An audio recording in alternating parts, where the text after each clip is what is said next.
Hey Lightweights, and thank you for tuning in to my very first video for BioShock Infinite. It has been a very, very long time since I've been in the world of BioShock. I'm so excited to get into this game. You guys have really made me intrigued because I feel like half of you absolutely love it, say it's your favorite game, you adore it. Half of you hated it, couldn't stand it. So I'm really, really excited to see where I fall in that spectrum.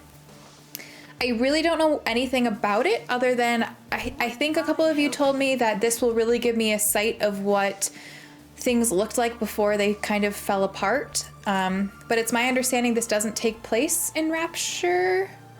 I could be totally wrong. I really don't know much about it. But I think it takes place like up in the sky because the artwork for it is very like clouds, not underwater. So I'm very curious to see just what it's all about. Thank you guys for being patient. I know it's been a long time since I've continued with the series, trying to kind of bounce back and forth between a couple things, just to keep everybody entertained as much as possible to, you know, kind of bring in some new lightweights as well. So it's been a while and I appreciate your patience. Thank you for sticking around, for everyone who's been patiently waiting. If you're new for this series, thank you for checking the channel out. Before we get into it though, I'm so excited. So I found this new website. I'll try to remember to link it in the description. I hope I remember. If I forget, you can comment it and then comment a reminder and I'll post it. But I got all of these awesome gaming posters from them and I got this one for BioShock. So it's welcome to Rapture, no gods or kings, only man. And it's so cool. And I'm gonna hang them, you aren't gonna be able to see them because obviously this back wall is already full, but I'm gonna hang them behind the camera so that when I look at them or when I'm recording, I get to look at them and be all excited. I got one for BioShock, I got some for pretty much a lot of the different games that I love. I got one for The Last of Us, The Witcher 3, Assassin's Creed, God of War, Horizon Zero Dawn, got a random Mandalorian one. That's not gaming related, obviously. So I just got a lot of really fun stuff. So I'll try to remember to post the link to the website in the description below. But if I forget, please give me a comment to remind me. You really should check them out because they have a lot of stuff from a bunch of different artists that are really, really, really cool. So check them out. Yeah. All right. So if you're new to the channel, please make sure you subscribe to it. Hit that bell button when you do so that you know when I post my next video. And without further ado, drum roll. That was a horrible drum roll, but you know. I like this one better. Let's get into it, you guys.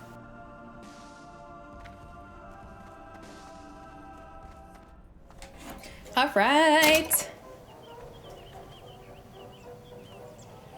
All right, so use the slider to adjust your brightness. To see BioShock Infinite as intended, please adjust the brightness slider until the middle square is barely visible. I always have to go a little brighter because with the lighting in here, it's very difficult for me to see the dark stuff. So I just have to go a little bit lighter if you're new to following the series. So sorry if it's a little too bright on your end of things, but I can't see otherwise, so.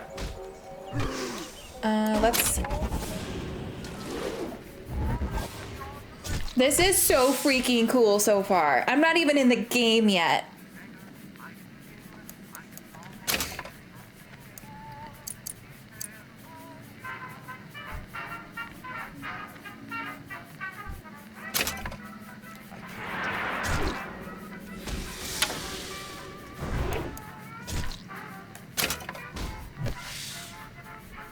I really like this music too, if you couldn't tell from my awesome dance moves.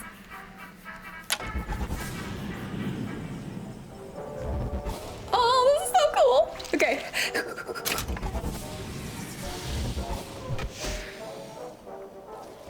What? It told me it was done installing. Rip. Can I at least start it? Hard. That's funny.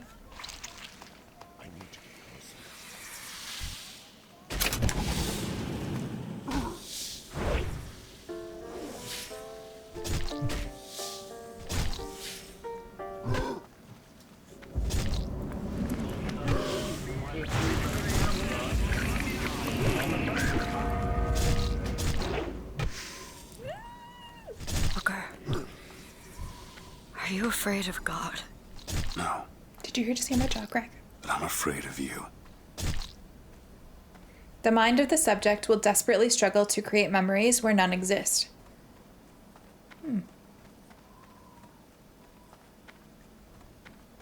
1912, the coast of Maine. Are you Maine is going a state I just haven't been sit to there? yet. As compared to what? Standing? Not standing, rowing. Rowing? Hadn't planned on it. So you expect me to shoulder What's the this? burden? No. But I do expect you to do all the rowing.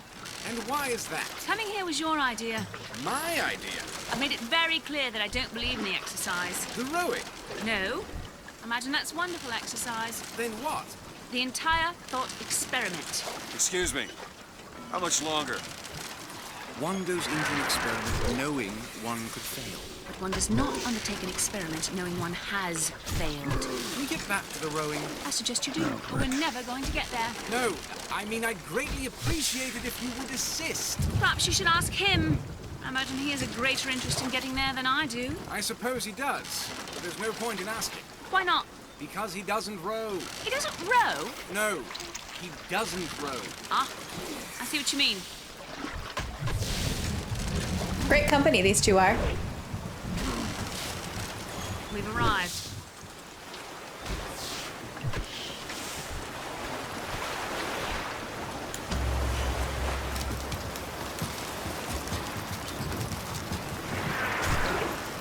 Shall we tell him when we'll be returning? That changing. It might give him some comfort. Is that something we can agree on? Hey! Is somebody meeting me here? I'd certainly hope so. It does seem like a dreadful place to be stranded. Maybe there's someone inside. Okay, so there's like currency? I just picked up money, I think.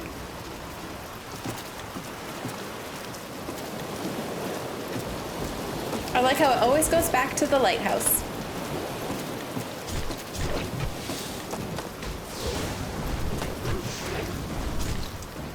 Do it. Bring us the girl and wipe away the debt. This is your last chance. Excuse me. It's Booker DeWitt. I guess you're expecting me? Of thy sins shall I wash thee. Oh god, my button is sticky, sticky. Good luck with that, pal. Oh, I kind of wanted to wash up. We were just in like salt water and rain.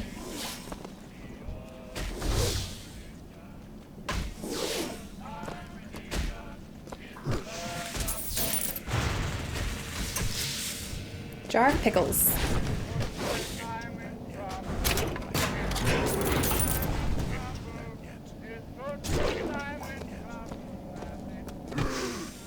Oh, duh. There was currency in the last game. Anyone here? It was just dollars, not Hello? coins. It's been that long, you guys.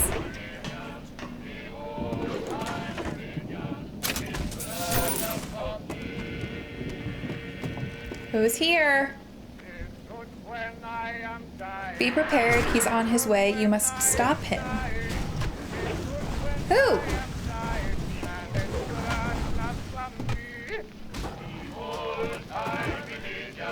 I want to use a telephone, but I want to make sure there's like nothing else, just in case that triggers something and doesn't let me explore anymore. To thine own land shall I take thee. Looks like there's a struggle here. Okay, maybe I pick up the phone first.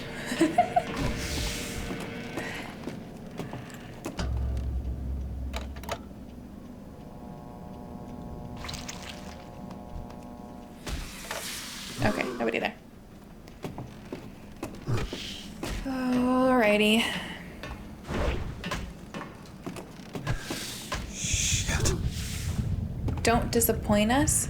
So was this the last guy they sent in to do our job? Oh god. Oh, I don't like clocks ticking like that. In New Eden soil shall I plant thee.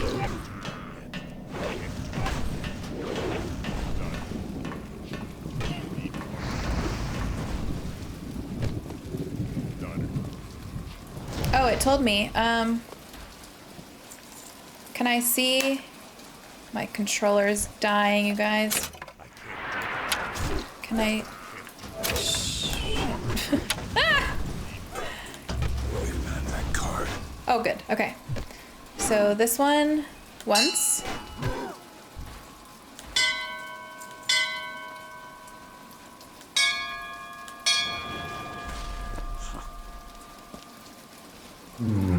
Oh! What in the world is...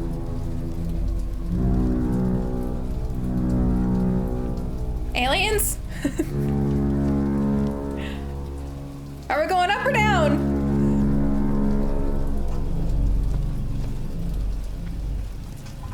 Because if we're going down, I want to get in there.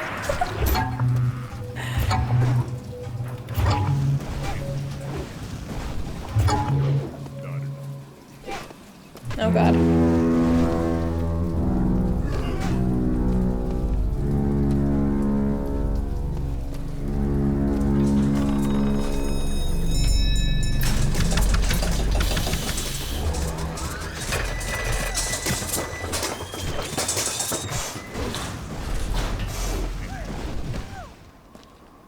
Okay. All right.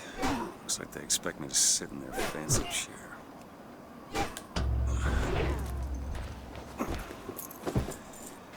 So now... Oh shit. Go! Make yourself ready, Pilgrim. The bindings are there as a safeguard.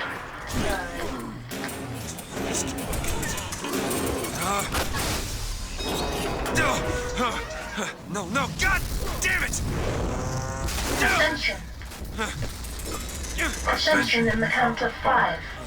Count of 4. No, no. 3. We're blasting off to outer space. 1. No! Ascension. Ascension. Just stay calm. How does no one on the coast see this? 10,000 feet. 15,000 feet. Hallelujah.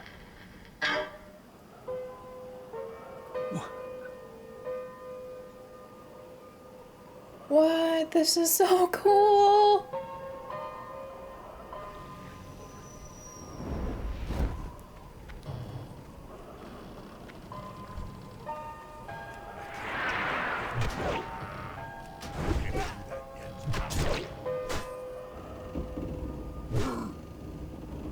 This is awesome, you guys. Our prophet.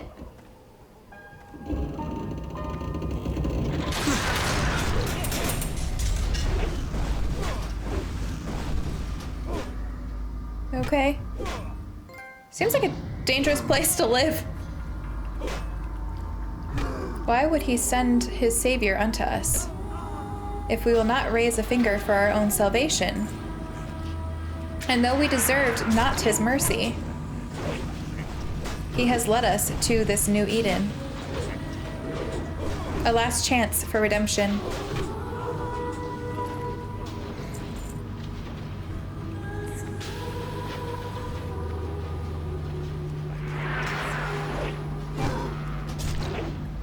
I'm getting some Far Cry 5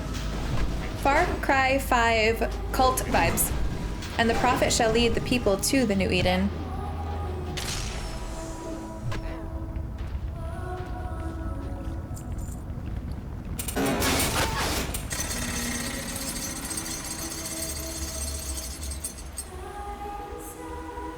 Okay, you can unhook me now.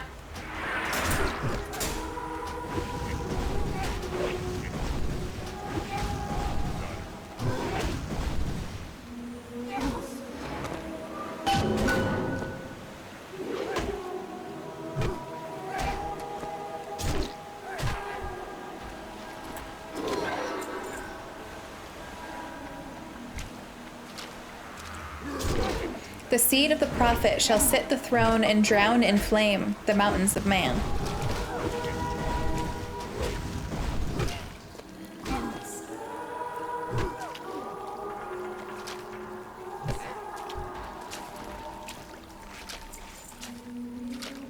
And in my womb shall grow the seed of the prophet.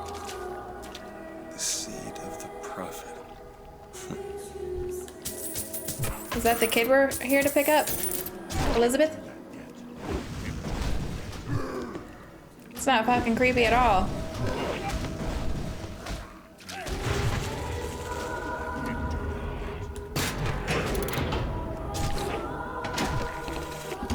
Love the prophet because he loves the sinner. Love the sinner because he is you. Without the sinner, what need is there for a redeemer? Without sin, what grace has forgiveness? Gotta find the exit out of this place.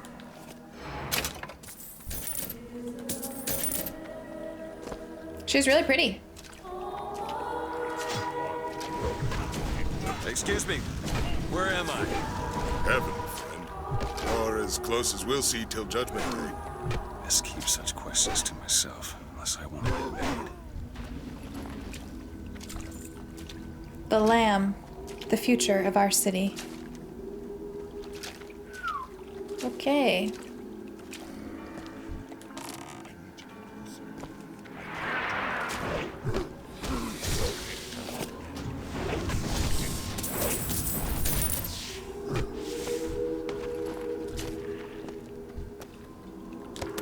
Ah, fiddlesticks.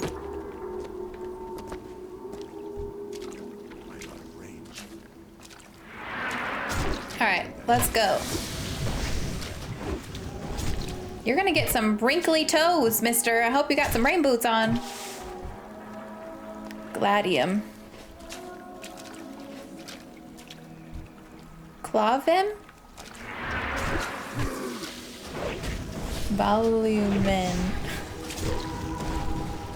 And every year, on this day of days, we recommit ourselves to our city and to our prophet, Father Comstock.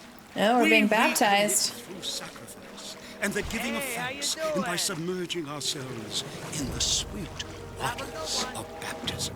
And lo, if the prophet had struck down our enemies at wounded knee and not railed against the Sodom beneath us, it would have been enough. If the prophet had just railed against the Sodom beneath us, but not accepted the 3 golden gifts of the pounders, it would have been enough. If the prophet had just accepted the 3 golden gifts of the pounders and not prayed for our deliverance, it would have been enough. If the prophet had only prayed for our deliverance and not led us to this new Eden, it would have been enough. If the prophet had just led us to the new Eden and not purged the vipers of the Orient, it would have been enough. If the prophet had just purged the vipers of the Orient, but not suffered it. Is it someone new? Someone from the Sodom below, newly come to Columbia to be washed clean before our I'm just gonna let him keep talking. founders and our Lord? I just need passage into the city. Passage to the city. Brother, the only way to Columbia is through rebirth in the sweet waters of baptism. We're not very good at blending in. Will you be cleansed, brother? Hey, I'm just looking to pass through. This path of forgiveness is the only way to the city.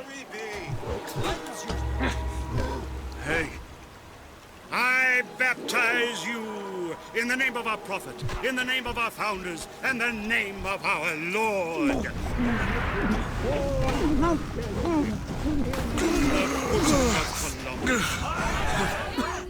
I don't know, brothers and sisters, but this one doesn't look clean to me.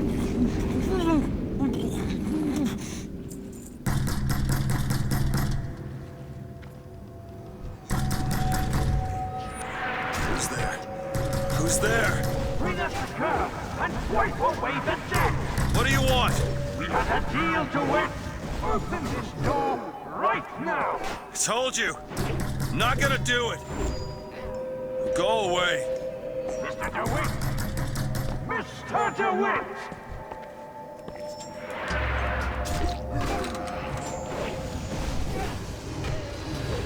What the fuck?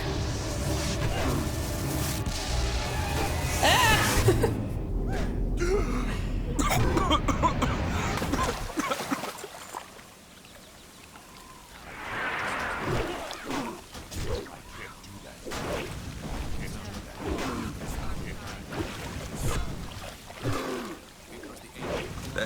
priest needs to learn the difference between baptizing a man and drowning one.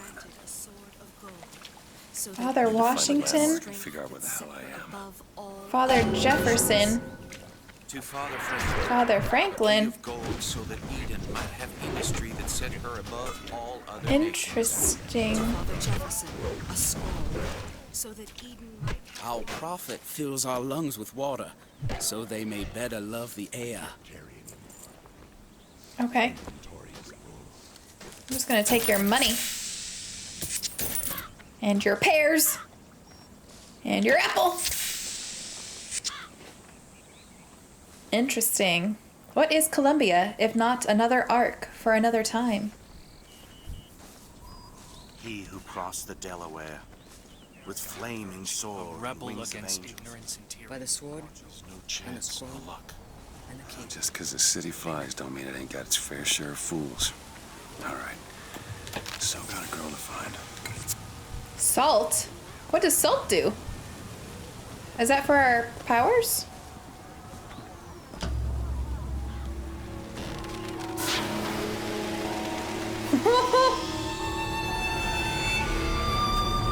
This is so cool! Oh my god, so... Is that for our powers?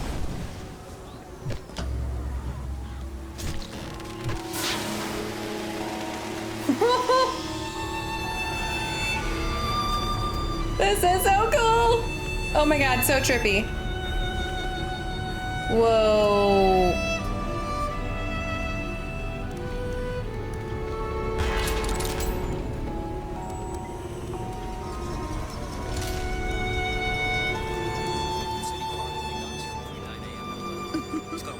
I know, Mr. Rossignol. I've never had an oyster. Oh. Mr. Rossignol, you are terrible. Hello. Morning. Good to see you. Fresh popcorn.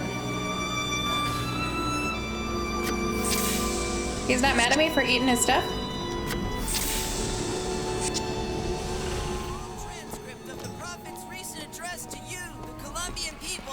This is so trippy. Oh my god, it's gonna take some getting used to. Our beloved mother of forgiveness.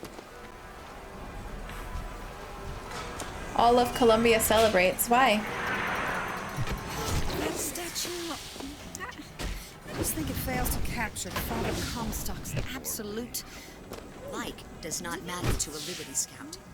There's no room for preference. Saltonstall's alright, I tell you. Says he's for faith, family, and fatherland. Who could be against all that? Ooh, ooh, I want to wear that. Let me wear that. I look like Belle. Never hire an artist, my dear fellow. They are a temperamental and unreliable. Oh, it's to so a man. pretty. I told him that the park is exceedingly far behind schedule. The landscaping is half finished. The statuary hasn't arrived. The fountain is full of rainwater, for God's sake.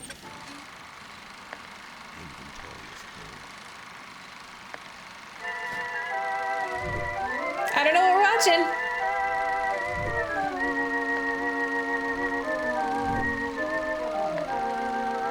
The great prophet foresees bright sunshine, and lo, it appears. What will the great prophet reveal next? Our prophet. Fiend. The marigolds are still unplanted. All Oh, so I have to find all of those. done months ago. Do you know what he told me? He said that he was. And then the Archangel showed a vision. A city, lighter than air. I asked her, why do you show this to me, Archangel? I'm not a strong man. I'm not a righteous man. I am not a holy man. And she told me the most remarkable thing. You're right, prophet. But if grace is within the grasp of one such as you, how can anyone else not see it in themselves? I'll eat that cheese. So they have docking schedules for the main city. That's cool. This is awesome, you guys. Ah! Whoa.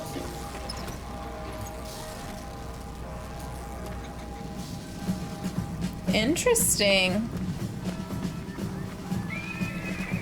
After the victory at Wounded Knee, the Angel Columbia did present herself to Father Comstock. A vision of a great city.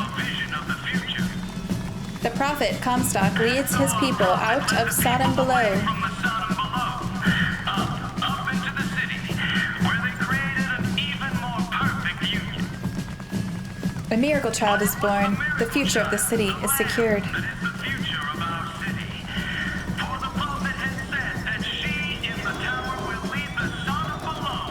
So that must be Elizabeth. That's a cool way to give the background story. Through a parade. Raffle, folks.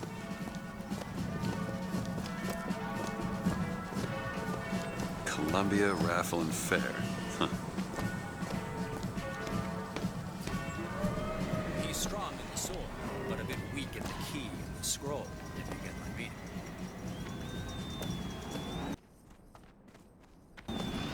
Cloudless skies, warm temperatures, and light variable winds throughout the afternoon. In short, a beautiful day for the festivities, Columbia. And I'ma now, steal it. Back to the music. Oh, so that auto heals you. Huh. So I don't get to hold on to health, or are those different? The word of the prophet presents, beware the false shepherd.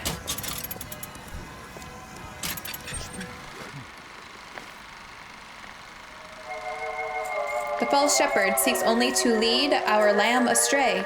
Who is the false shepherd? Is it him? Is it him? Or him? Is it you? Ooh. Only our vigilance protects the lamb from the false shepherd. Fiend.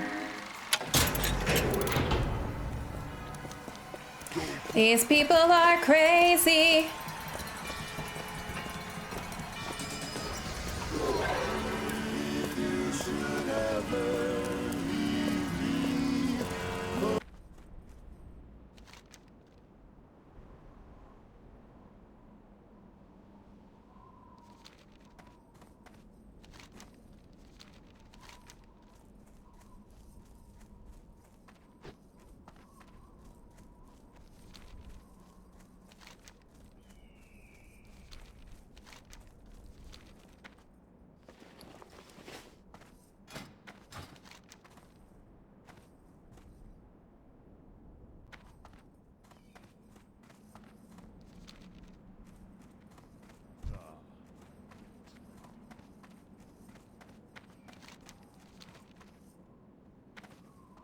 Oh my god, I love that!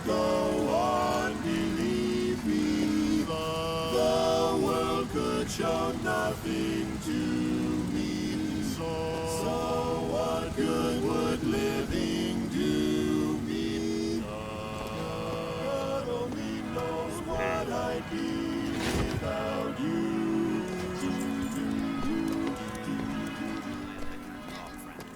That kind of talk prostitution.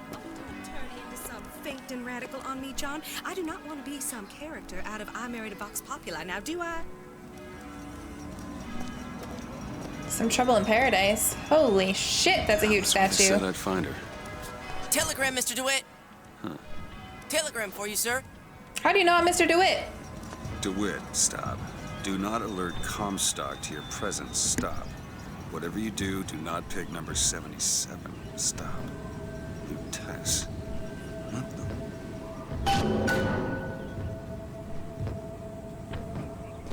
The tower protects the lamb from the false shepherd.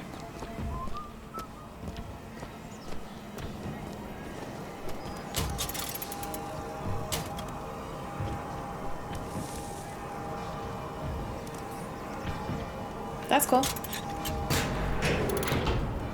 Oh, that counts for the sightseer too? Okay. A lot of new things in this game. Why, good day to you, sir. Hello. Patent Vigors, murder of crows. I agree. Should we go in? Would you believe me? Well, friends, I am here. Those are no flights of fancy. Those are no tall tales told behind. I don't know what he sees in her. No, sir. Money. No, ma'am. Those are biggers I'm talking about. Brought to you courtesy of Mr. Jeremiah Fink himself. Who amongst you... Wait a minute, I know that voice. I don't know what he sees in her. Those are no flights, sir. Money. No, ma'am. Those are biggers I'm talking about. Brought to you courtesy of Mr. Jeremiah Fink himself. Who amongst you... Wait a minute, I know that voice. Divine gift of the vicar. One swing, and feats of wonderment are at the tips of your fingers. You know our prophet is fair. You know our prophet is kind. And he has asked, personally asked Mr. Jeremiah Fink to bring to you these amazing wonders. Praise be to our prophet, and praise be to our... That's a Red Dead voice. The envy of all his peers. If I told you... Looks like Jimmy's friends are jealous. Because Jimmy's dad gave him a pack of Minor Victory. Minor Victory, the only brand designed especially for kids. What the fuck? Lightning from his fingers now. Would you believe me?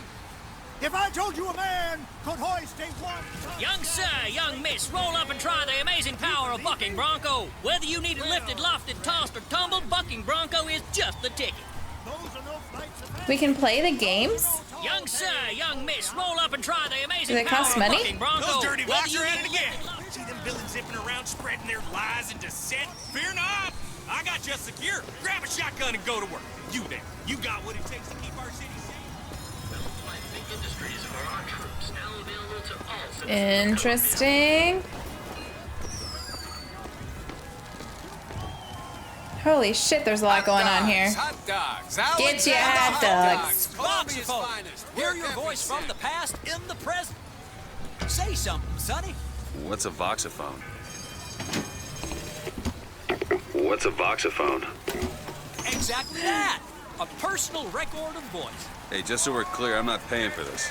Just a demonstration, sir. Have you sampled any of the new figures here today?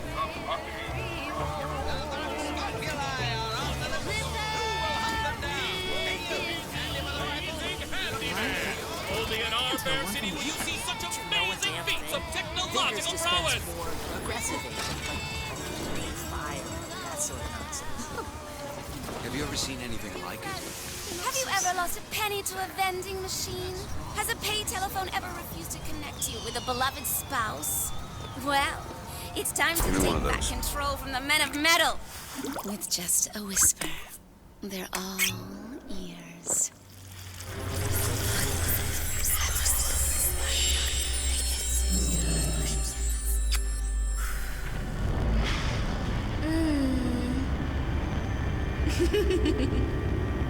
What is going on?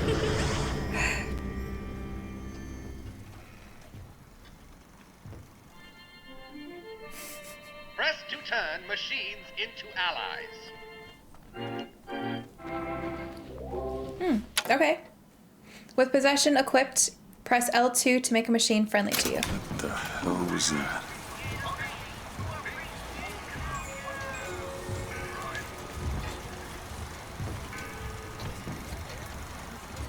Okay, we already did that, so can I use it on this?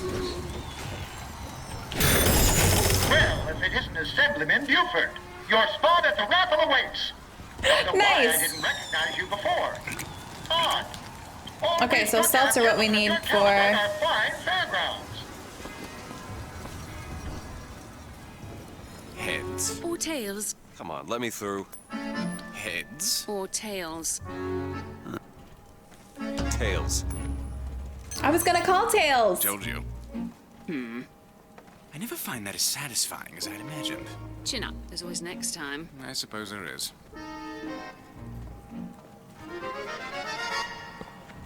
So the coins are weighted weird? Okay. Is the children from the sky. When the young ones misbehave, escorts children to their grave. Never back talk, never What is that? I want that. That's cute. drop you from the sky. What are you? Oh, okay. Nothing I need yet. Okay. Look at that one. He looks lost. He looks just fine to me. Mary. Oh, you think so, ladies? Walking scandal. Okay.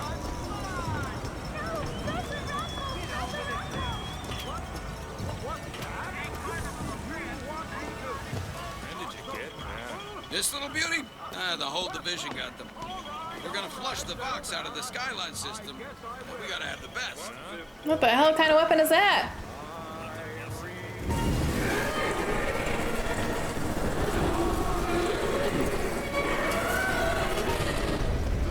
What?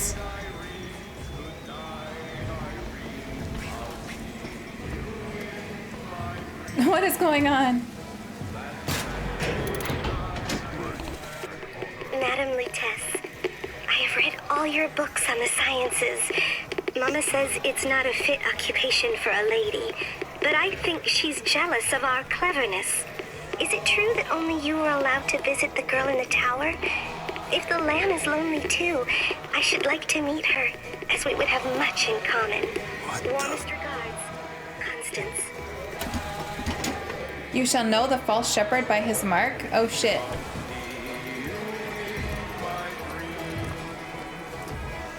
Why do we have that on the back of our hand? And how do we have that on the back of our hand? Where is...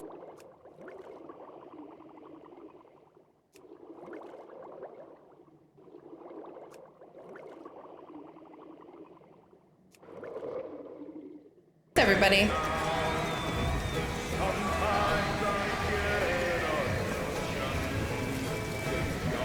We'll see about that.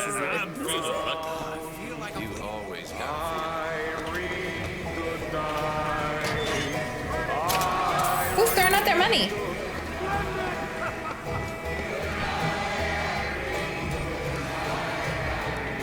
And now, the 1912 raffle has officially been...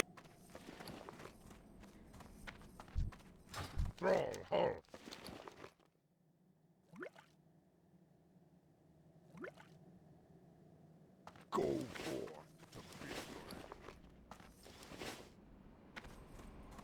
begun! Mister!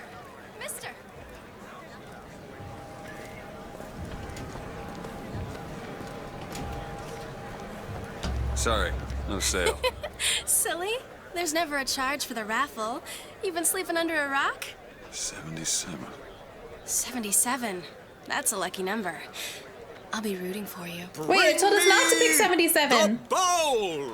Is that not the prettiest young white girl in all of Columbia?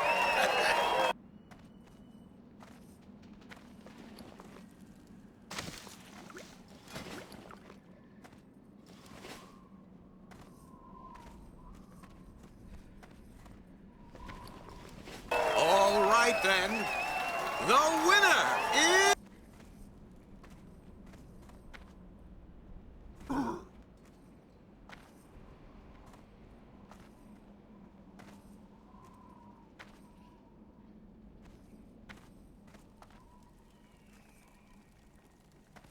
strength and honor. What do you need?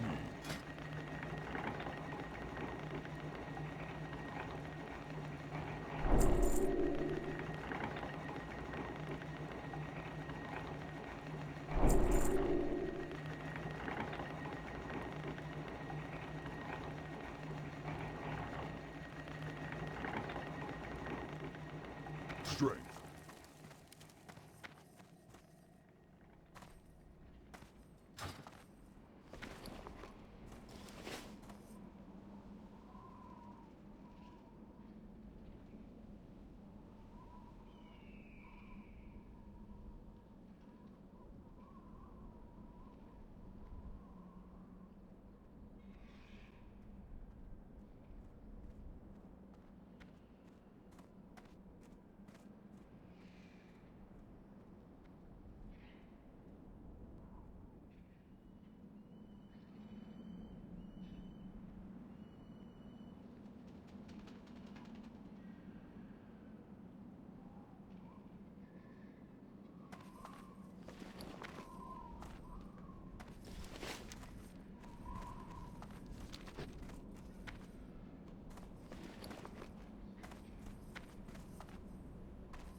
Yo, time is money, friend.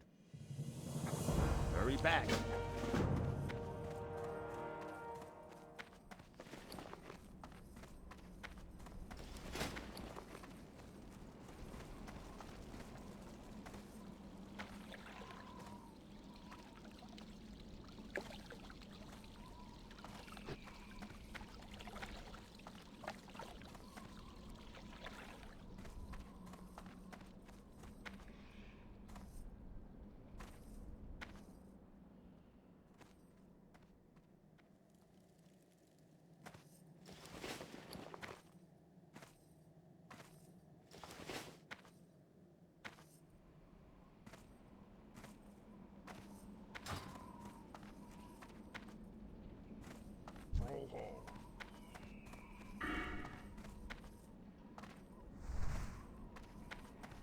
Zug.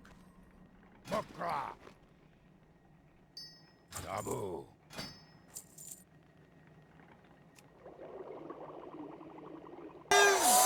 Number 77! Oh, what do you know? Over here! Over here! He's the winner! Number 77, come and claim your prize! First throw!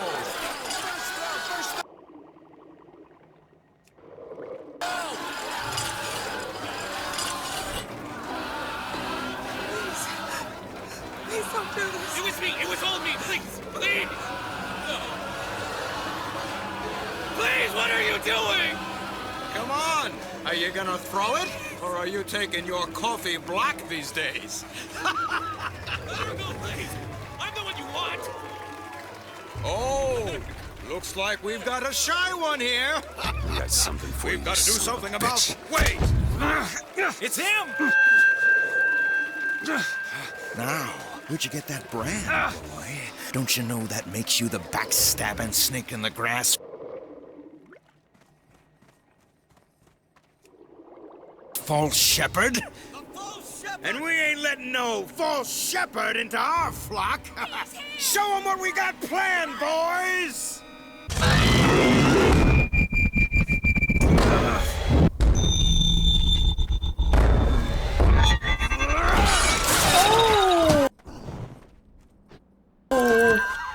Stop him! Stop him! The false shepherd's got the lead on lamb astray! Oh my lord. Holy shit. Disconnect!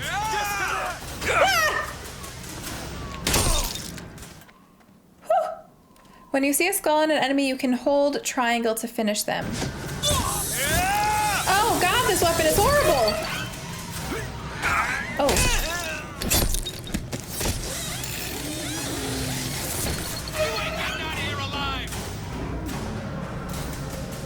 The carnage!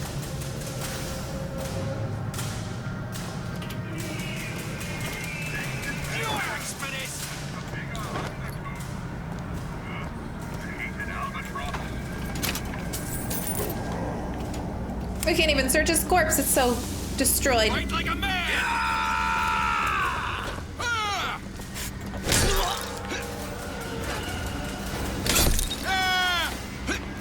Oh god!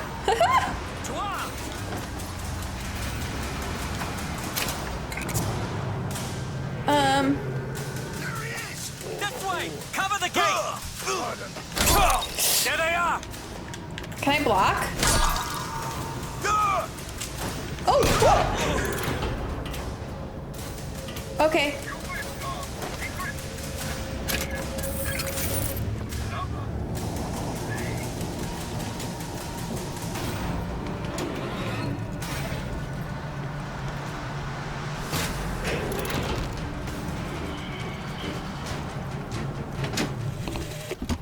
I told you, Comstock. You sell them paradise, and the customers expect cherubs for every chore. No menials in God's kingdom. Well, I have a man in Georgia who'll lease us as many Negro convicts as you can board. Why, you can say they're simple souls in penance for rising above their station. Whatever eases your conscience, I suppose. So I can have both on? Albatross.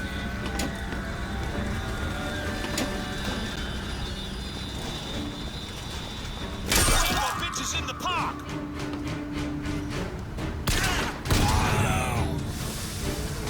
How do I?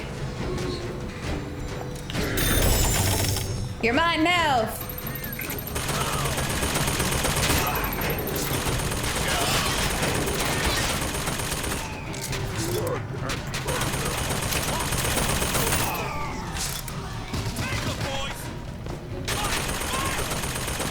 Why did I do that? Okay, I need some health, please. You ain't going nowhere. Oh, oh!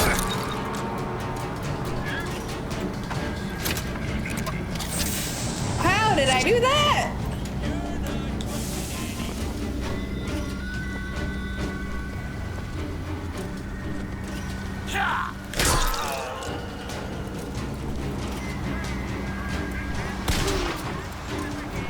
No weapon, fella.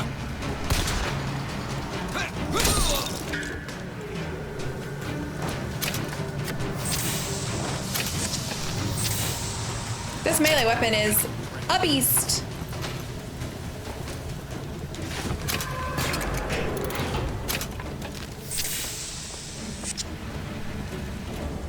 He won't escape. Are you sure about that? I think I might.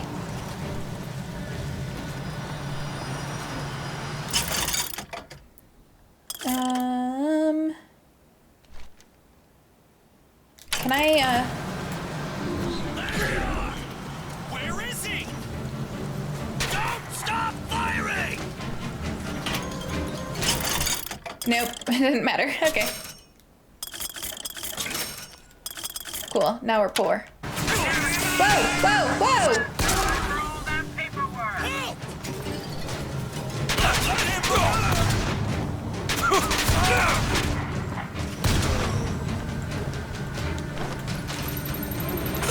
Oh shit! Oh shit!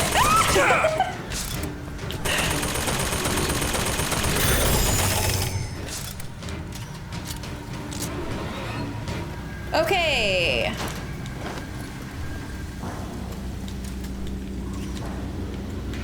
Gotta be careful where I'm running. What's this? Oh, yes, please.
Well met.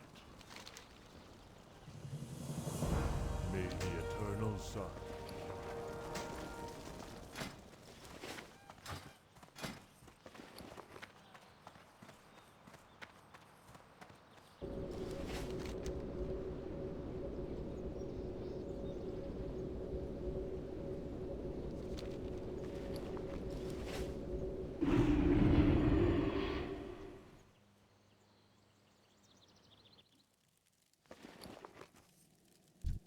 Speak, friend, for the Horde.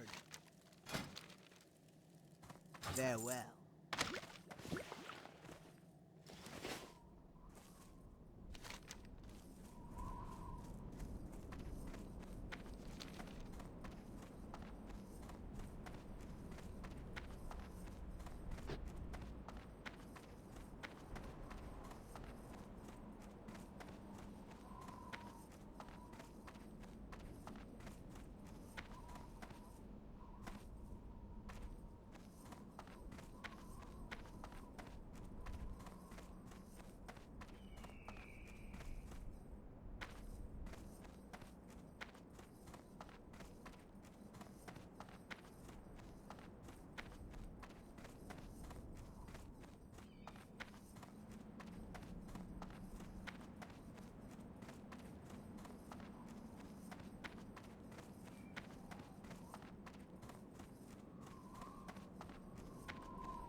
I wonder how well I can do this. I'll just like kill both of these.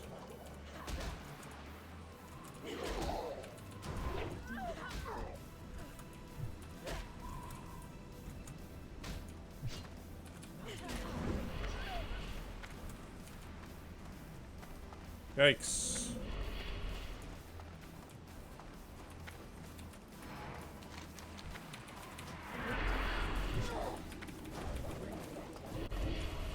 Oh god, dude. Oh no no no no no no no no. No. Oh shit, I'm fucking dead.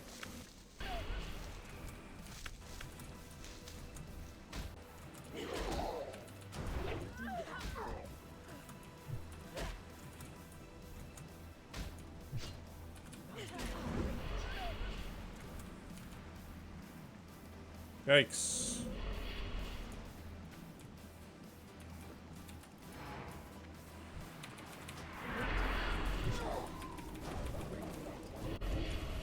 Oh god, dude. Oh no no no no no no no no no. Oh shit, I'm fucking dead. Ah!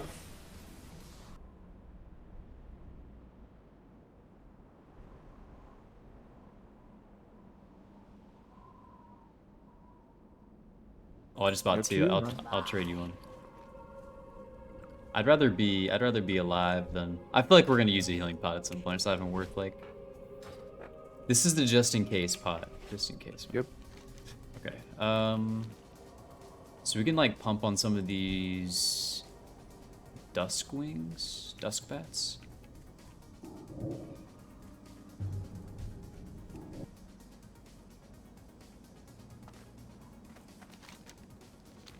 Okay.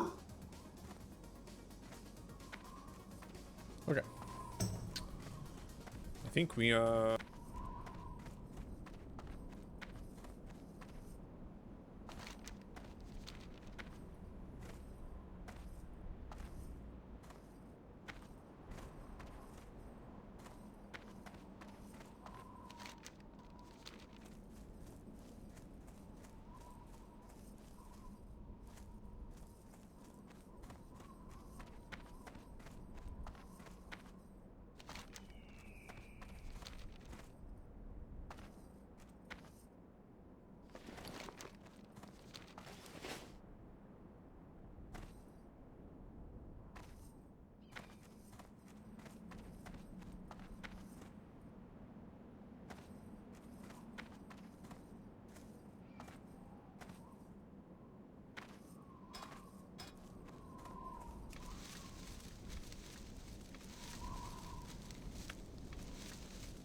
Disgusting bats.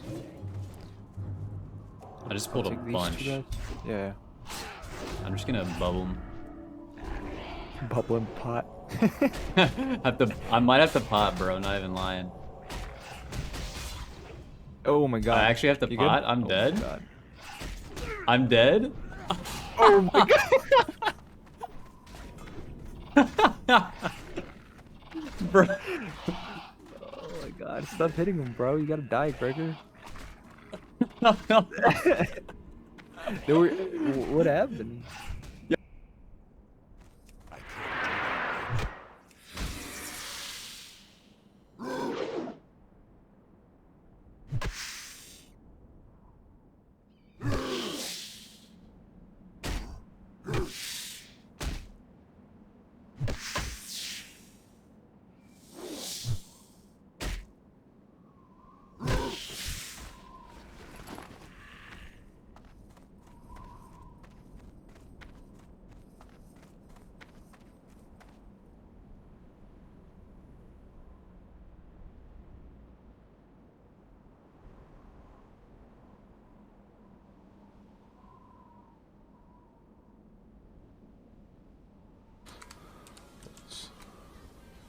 Just don't go frickin' popping some frickin' 30 elite and dying on me. I don't ever die. Yeah, it's that river where I'm walking up on the map. If you can see it, that's where I gotta get the water from. Oh, these guys net. Oh, That's okay. cool.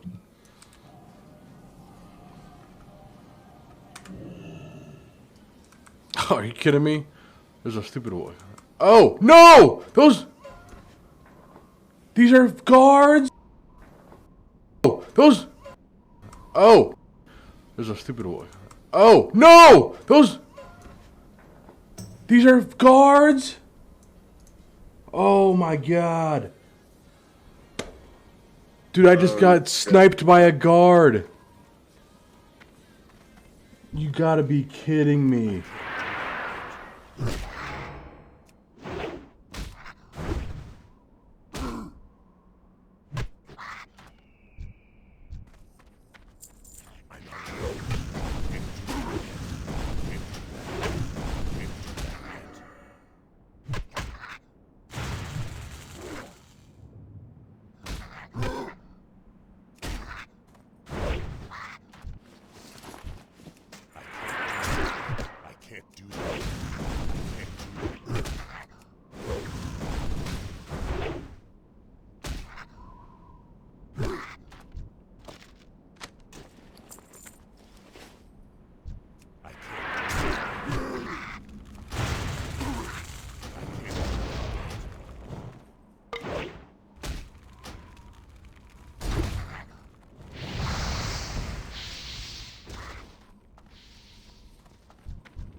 that yet.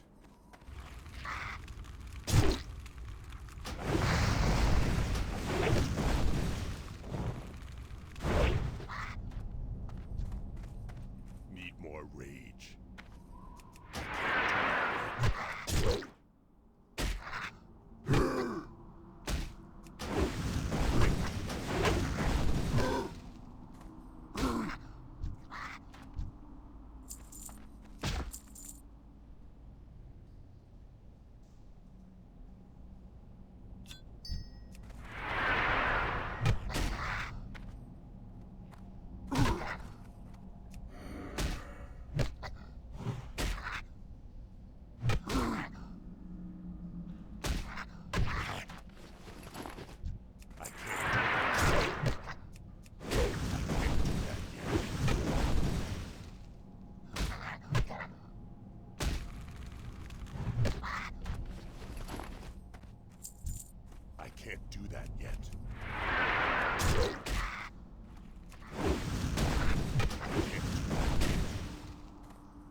I'm out of range.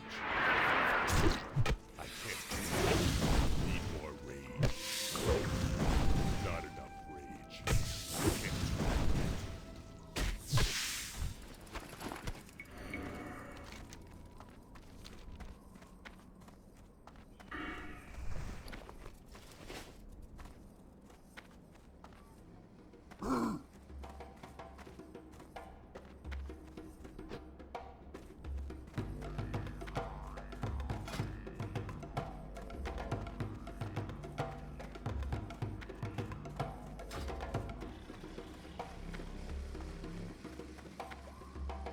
Who you be? Later.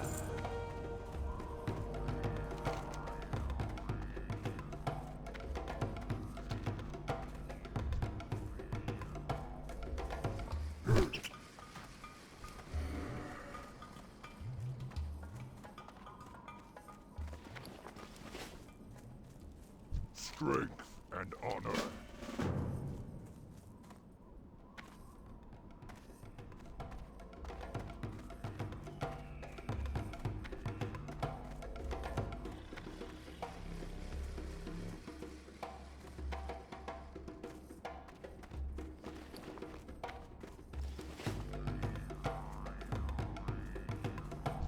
How you doing, man?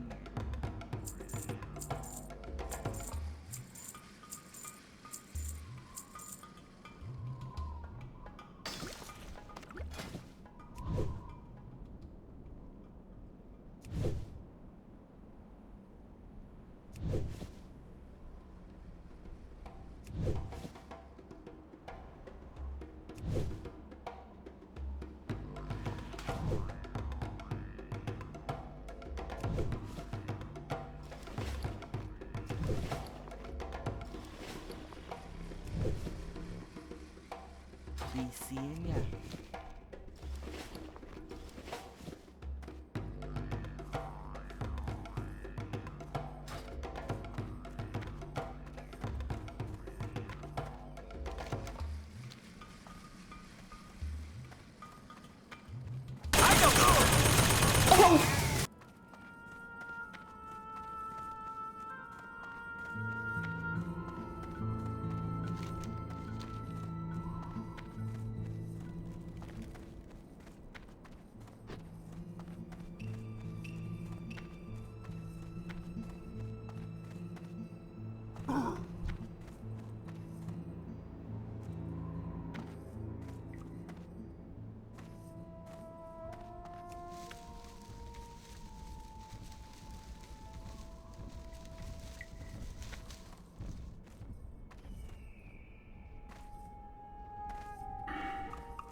Hey,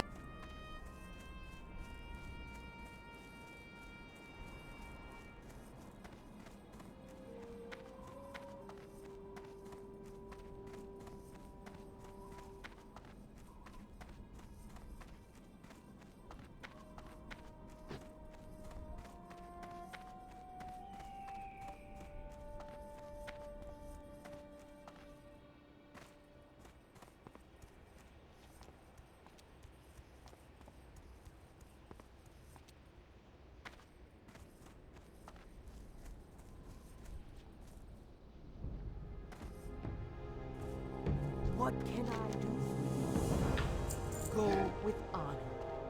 Greetings. Farewell. Strength.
Now it's a dick pic.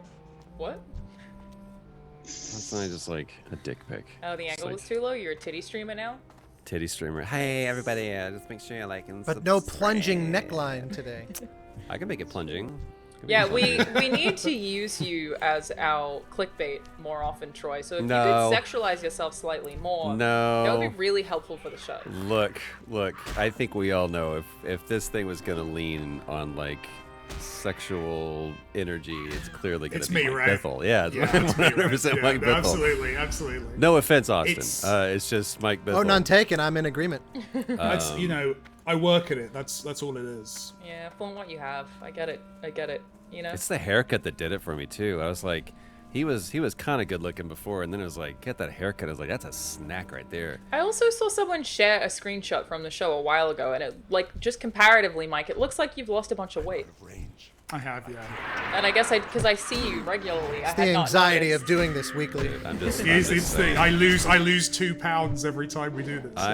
I am straight as a country road, but the second that Carrie decides that she's just tired of you, It is you Yeah, and me, and immediately. then Austin on the side, and then Alana gets to officiate the most horrid trifecta wedding ever. I'll And it's DJ just your like- shitty wedding. Yeah, dude. On the side. I am on the side. It's like it's your night tonight. My fate could be worse, I guess. Well, that's a cold open and a half. Hi, yeah. everyone. That is a great cold open. Hey! Oh, that's a hot open right there. And the fan fiction goes boom. I am joined by Troy Baker, who is a video game actor, Austin Wintory, who is a video game composer, and Mike Bithell, who is a video game director / programmer. He We always have to say that. point it. Look how easy I did that. I did that so easily. Why? Still is completely irrelevant to my But I know. But I'm saying for me, I pointed from my perspective. Normally it's like super weird. I think I've been trying to do it with my left hand or something. I don't know. It's like boom, boom, boom. You know what? I'm proud of you. No, it's completely irrelevant. But I'm 24 Pause for episodes Troy's of mode skills, preparation. everyone. It's amazing. Great core mode skills, man. Like, it's just impressive. So there It's are not just a voice anymore. a million things to talk about right now, to the extent that I wasn't sure what to talk about. Austin suggested some super good topics, and there is one that I wanted to dive into straight away, but I do also want to talk about the Nintendo leaks. I did explicitly promise you at the start of the show last week that I would talk to you about the Mandalorian Emmys, and then never return to it, which means I broke my promise. I'm super sorry. I don't care about that anymore. Oh, he's moved on. Mandalorian- wait. The Mandalorian Emmys? Nomination. Yeah, it was nominated for like every category. It's an insane sweep. It's breaking stuff. But we're gonna jump into the video game discourse this week. The discourse, we call it, which is specifically, I believe it was a Polygon article that was published that was about how video games need to go back to being black and white. Yeah, what was that article? I think it was mainly a critique of Troy's performances from Kind the of. article I read, right? It was Like- just the use of the term sludge when he was talking about now they're just gray sludges. I'm like, no, that is the. I'm who's the writer? I want to make sure I'm not like just. Was it a he or a she? I sadly don't know how to pronounce this name. It's from someone called Ki-hoon Chan, and they, I don't know. They, perfect. In reading the article, I understand the position that they're coming from, but it's such a reductive oversimplification of like, stories just need to be this. I'm like, well, that suits your taste. And this is the problem. I suppose we could say it's discourse, but there's not really much of a discourse when someone touts their opinion as objective fact. And that's the problem that I immediately had with the article. Like, what are you talking about? It didn't. For me, it pinged. Go ahead. We about to say something, Alana? I was just going to say that's an interesting point because that's often just the way that features are written. It is all on you to inherently know that. And I actually do edit most of my editors to be like, you need to write this like an opinion. I think I do that. But that is the format. The correct format of writing a feature, especially if it's an argumentative essay style of feature, is to write it like it's a fact, and it's on the audience to know this is an opinion because of course it's an opinion, rather than like leading a comment, that's your opinion, man. Yeah, so it is an interesting one to talk about, in that like I do get frustrated when people write things as fact even though it's their opinion, but you are also supposed to, of course you know that's their opinion. Like you know that, Troy. But it's also, is it not incumbent upon them to go, I feel this, I find this is my opinion, and then to state the supporting evidence as fact. You know what I mean? It's not, Again, you can't say the earth is flat.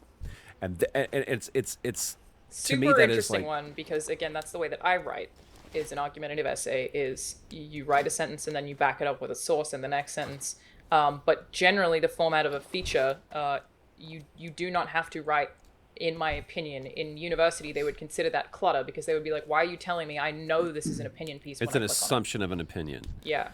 I think that's fair. I mean, at the end of the day, you could also just, even if they are asserting it as fact, it's easy to just sort of go down that rabbit hole of saying, you know, unless you are sort of empirically backing these claims, then it is your opinion, irrespective of what you label it. But that's what the I thing do is. like That I do like that our response to this feature is to have a debate about whether is an features should be black and white or grey. Kind of. Like we've kind of It's very- immediately gone meta. It's Very great. meta, I guess. But the problem is that I found in the article, that article specific, is that there was not immediate, and forgive me if I'm forgetting something and call it to memory, but there wasn't empirical evidence to support it. It just continued to be a subjective opinion to support the subjective opinion. You know what I mean? It wasn't like, do you notice how they did this, and then there's this, but then there was, it's no objective opinion. It's like, the characters feel sludgy, and they don't feel like they do anything. It's like, okay, but back up your opinion with objective fact, as opposed to, I just feel this way. Chocolate is. Is there a way of making that argument objectively though? Like I mean, I have my own Sure. opinions on the article, but like, could they realistically have done that? Like it feels. Well, I think it's they all could have. subjective. Yeah. My face just did so much. No. The answer is Right. no. You cannot actually. That's do what I objectively. suspected, to be honest. Yeah, I assumed you However, can't really. What Troy is asking for is, again, my favorite style of writing, what I ask for from all of my editors, what I ask for at IGN. Like, as a managing editor, what I make people write is the same thing as Troy, because it is my preferred medium, is an argumentative essay, which is every sentence you write, I need a source from you. Unless you say it's my opinion, because you're a fucking journalist. I'm not here to read your opinion. I am here to have you get a lot of information that I won't necessarily access and put it together and present a piece. Like a most recent edit that I did was someone made a comment along the lines of, the minimum wage hasn't increased in this amount of time. And I was like, who the fuck are you to say that? Like, I get that that might be common knowledge to you and you think that that's something you know, but I need a source for that information. An argumentative essay is for sure my preferred medium, but what this feature actually is an editorial. And the way that IGN gets around just like an editorial opinion piece is by putting opinion in the headline. Polygon didn't do that. It does make a difference. You can't do it objectively, but you can do it in a way that is researched and less subjective, which I think is what Troy is asking for, which I personally agree we should ask for more of. I agree with you that. And not only that, it's whether you put that, prerequisite or whatever at the top of it that says this is an opinion, it's just poorly written. That if you want me to believe what you're saying is a fact, or at least is a strong enough argument. If they want to convince you. Yeah, then come at me with other thing than just your opinion, because I can't argue your opinion. That's just like if someone were to say this, it's like, okay, well, I think chocolate is gross. Okay, I can't argue that. But if you go, did you know that what chocolate is made of actually negatively impacts your body, regardless of your system, regardless of your taste buds, but chocolate, because it's made of this thing, or chocolate is healthy for you. That's your opinion, but you can actually back it up and say, because of these properties that chocolate has, I can support the fact that this opinion is well-founded. And what I didn't see in that article was someone just going, I just didn't like it. Like, that's not, then they don't need to return to suit your taste. Don't play the game. For me, so that's funny because it gave me this flashback to, I remember reading, I want to say this too was long. For the record, I do just want to counter. I do actually think this piece is well written. I do think this writer is a good writer. I do think their sentences are like coherent and nicely written. I don't want to discredit them for that, but I also understand your issue with basically this format in general. Sorry, go ahead, Austin. It sounds like it's a more of an editorial criticism Troy's maybe leveling rather than yeah, which I totally get. Right? Oh, dude. Well- Sorry, Austin, I'm not trying. I just want to ping on this just real quick. We'll just go around the circle. And Austin will back this up hopefully as well.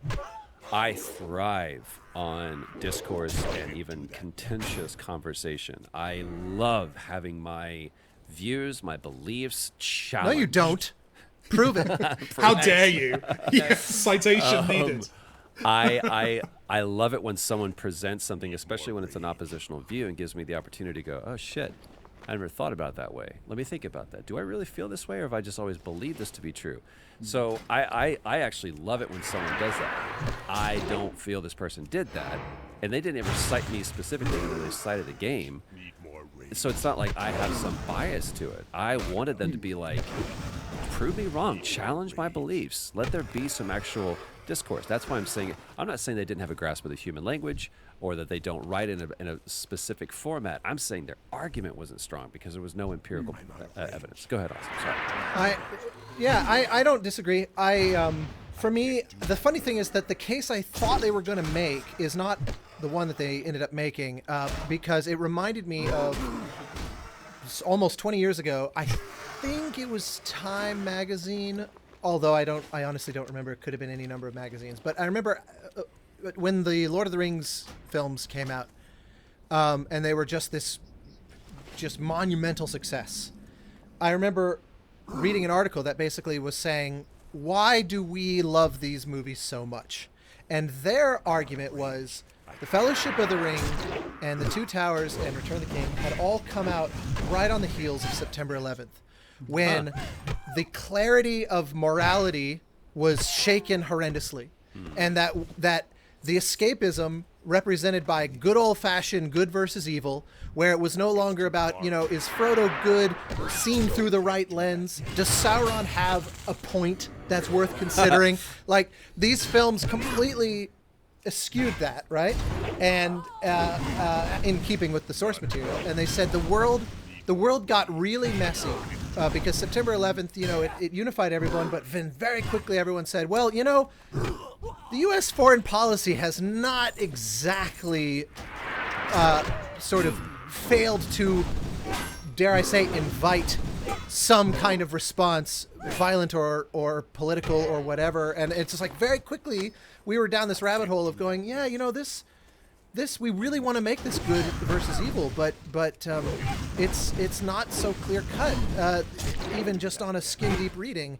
And that these movies came along and offered us this glorious escapism. I thought that was the angle they were going to take, that they were like, because the world is as or more gray now than it was then. And I thought they were saying, why on earth do I want my games to be a reminder of how fucking difficult to navigate everything is? I was sure that's where they were going to go. And it wasn't at all. They actually went the opposite. I was actually amazed that this sort of secret ending of this article, if you make it all the way to the bottom, is to say, it was actually surprisingly ideological, and irrespective of where you land on their comments, they were basically saying, we live in a world where there really are right and wrong arguments being made, and you can say, somebody says Black Lives Matter, and another one replies, well, all lives matter, as just an example. That's not quite how they phrase it in the article, but they're basically saying, one of these is right and one is wrong, and they're basically touting that as their claim. And I was like, now you see, that's where you might lose me, because I'm inclined to agree with you, but you do have to back that up, because this is gray, actually. Like, there are counter arguments. They may not be convincing. I may not be convinced by them. Many people may not be, but they do exist. And you're basically saying, the world is actually quite objective, and it's annoying that these games don't reflect that. That was my takeaway from the article, and I thought, well, now that's the opposite claim I thought you were going to be coming with. I was really sure that you were saying you bemoan the lack of escapism that they represent, and it didn't seem to be that. So to me, it was... Austin, because you're the one who suggested it, and because I feel like we dove right into this topic, do you want to, just a little briefly, even though you already have, just explain what the article is? Because, we didn't actually do that.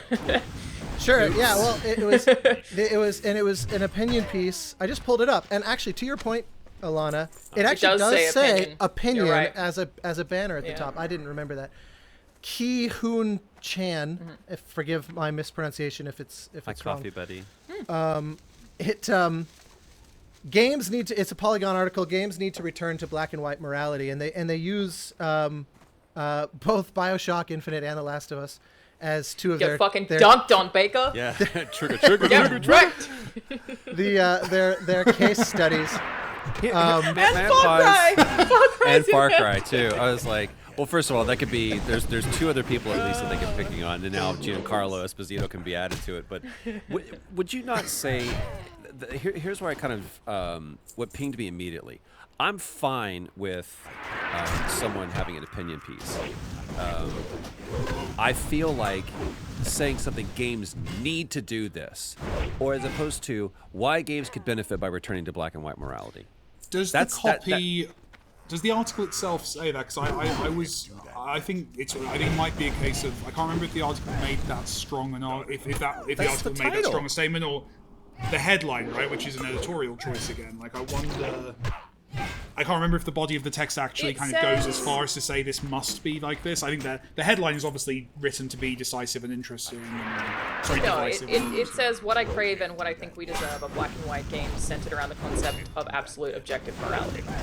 So it doesn't say they must be like this, and I do think... Like, it's saying I want, right? No, it's saying games need to crave. return to black and white morality.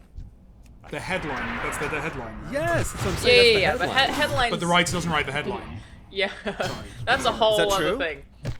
In some cases, yeah, headlines are often really very much. But in an opinion piece like this, is that an editor-in-chief or whatever the? I'm not. I don't Usually a like body it. of people who pick a headline. Generally, And it's a headline designed to get us to click, Inside right? Gaming Daily today. I wake up to do that at like 7. I did it on the Nintendo Switch sales reports, which is crazy shit. And then at 9, everyone else jumps in, reads what I've written, and we brainstorm headlines amongst about 7 people until we pick one that is going to traffic well. And then I edit the very start of the script to make sure that it fits in line with that headline. And that's So it's the a exact systemic same problem. It's not an individual. It's how, yeah. I mean, that's. It's a lot of shades of grey, Troy. A lot of shades of grey. It needs to go back to black and white. To Austin's earlier point, I do think this, like, it's very interesting that this piece, without referencing any other philosophical pieces, ends up making an extremely philosophical, very hard stance, which is that there is objective morality, which is a whole thing that I'm like, yeah, I mean, that's oh. like from a philosophy standpoint, the idea of objective morality is. I feel like I don't needless think to say. is a thing. There's objective ethics?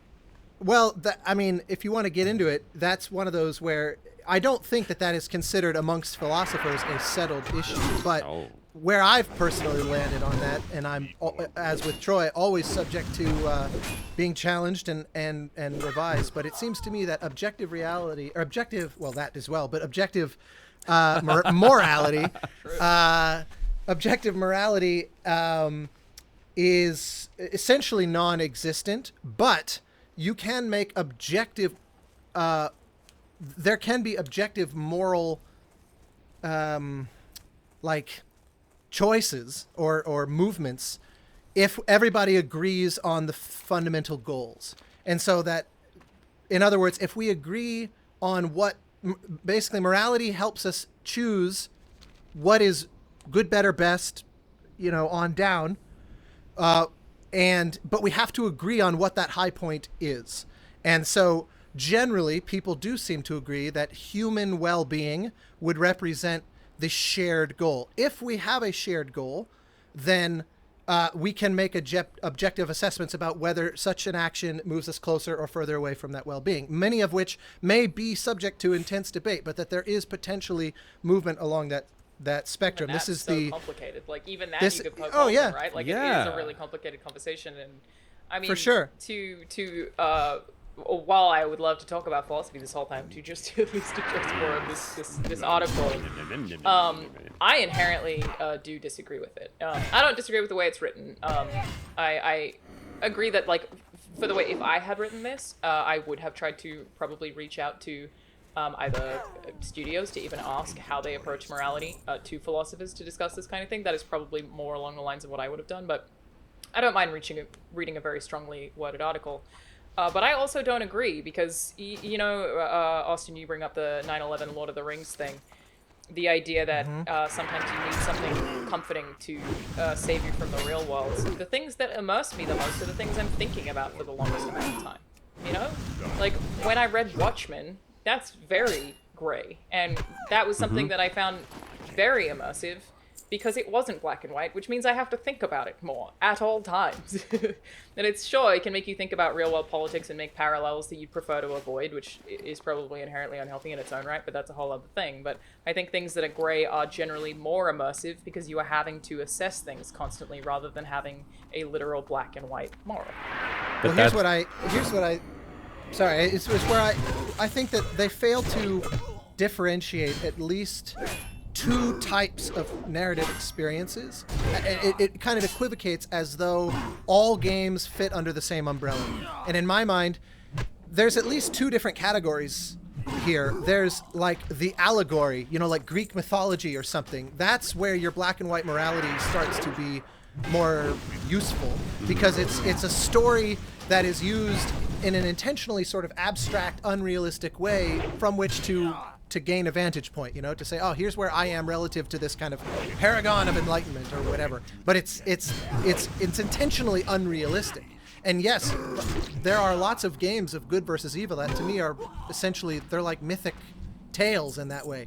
Whereas something that's trying to get into the meat of life, I mean, would they make the same argument that like Hemingway would do better to be more black and white, and you know, countless, endless authors and literature and film throughout history, because they're not going for that abstract, unrealistic allegory type fiction. They're going for something that's supposed to feel very true to life. And to me, that was the real coup of The Last of Us and BioShock Infinite, for all of its amazing unrealism. The notion of like discovering, it's the same as The Dark Knight, right? Like discovering when you are the thing that you are supposedly trying to destroy. Spoiler for BioShock Infinite, 8 years in the making. So to me, it's like, that's great. I can't imagine finding that that's somehow taking away from the art of games. I'm like, games didn't have this for the longest time. And now that we're starting to get really, really substantive explorations of gray morality, it's like, whoa, tap the brakes on that. I found it a baffling take. I think it's also very akin to someone saying games need to return to platformers. Games need to return to I agree. Be More 3D platformers. Bring them back. Banjo. But not even 3D. I mean, isn't that I'm saying it's like one, games should just be this. This is what games should be. It's like, who says? Who dictates? Exactly. Isn't that like what the crux of the absolutely ludicrous Gamergate type arguments were, of like, well, you're ruining what my perception of games supposed to have been. Yeah. I need my, you know, my brusque, emotionless men and super sexualized women, and don't fuck with my. It's like. But not only that, but it's also. Since like, when are you in charge? Not only that, but what you said, Austin, is like, well, why can't we have both? Why can't you just be broad? It doesn't need to funnel back down into this. It can be all of it. You can have your 2D side scrollers, you can have your beat 'em ups, you can have your open world games, you can have your racing games, you can have your linear games, you can have all these things. That's the beauty of this, is that it doesn't have to be. As we've argued before, there is no perfect model. This is something that is kind of an anomalous blob. It's like it's too suit to taste, you know. Also, thousands of games release a day. That doesn't apply to other industries largely. And I think one of my most passionate video game takes is that I want more games that are less focused on being cinematic and more focused on exploring gameplay creativity. And that's like a take that I'm like, use the medium of video games to tell stories ways that video games only can, rather than giving me cutscene, walk. However, to do movies, right? But I don't want to get rid of The Last of Us, which is super cinematic. I still want that to exist. I also want Ghost of Tsushima to exist, which does plenty of walk cinematic. It's just that I want also the other things. Right, but I also think. Sorry, Mike. I love you. I feel like you have something you want to say, and we continually keep cutting you off. But that's cool. No, I've got so many things to say, but I'm just letting you guys carry on for the time being, because I'm going to veer it off in a million different ways. And then I'll go. I know, exactly. I just wander into the end. Yeah, exactly. I feel like what games do have the benefit of doing is there are games that go, we want to make our games more cinematic, and that is where you will fail, as opposed to going, here's what I'm going to do. I want to create a good game that uses cinematic as an element, that uses immersive gameplay as an element, that uses emergent gameplay as an element, that uses good design as an element, and that's what gives you this great experience, as opposed to going, if you want a good game, you have to have cinematics. That's what I don't agree with. I think the best stories that have come out have been the emergent ones, the ones that, did you know that if you did this, this will happen? And a lot of times it's the bugs, it's the breaks. It's if you stand here at this exact time and you do this one thing, you can see a horse fly in Red Dead Redemption, you know, stuff like that. So I don't agree with big cinematics equal good game. I think you can actually get bogged down in that. Yeah, I think it's a AAA problem that they can get stuck with, but generally, like, in complete agreement, more variety of video games equals good, including in storytelling, where I feel like the industry can often be samey. And I think that it's been awesome to see that branch out in AAA. The Last of Us Part 2, I always think, and I mean, you might be able to speak to it, Troy, was always going to be controversial. Leaks or not, I think what happens in that game, some people were always going to hate it. And that's such a big risk for a AAA studio to take when you could have made another story where you try to place Joel as the hero and have people play alongside, you know, the white dude on the cover again and like keep doing the things you know will work, but they didn't do that. They took a massive risk. The Abby switch is a massive risk. And I would prefer that, whether people at large like it or not, than for things to always be the same. And that's the beauty of it, is that what people loved about The Last of Us is that it posited the question, well, wait a minute, what is a hero? Is Joel a hero? Or is he the villain? You know, it's like what you said about The Dark Knight. So I can't fathom thinking that's bad.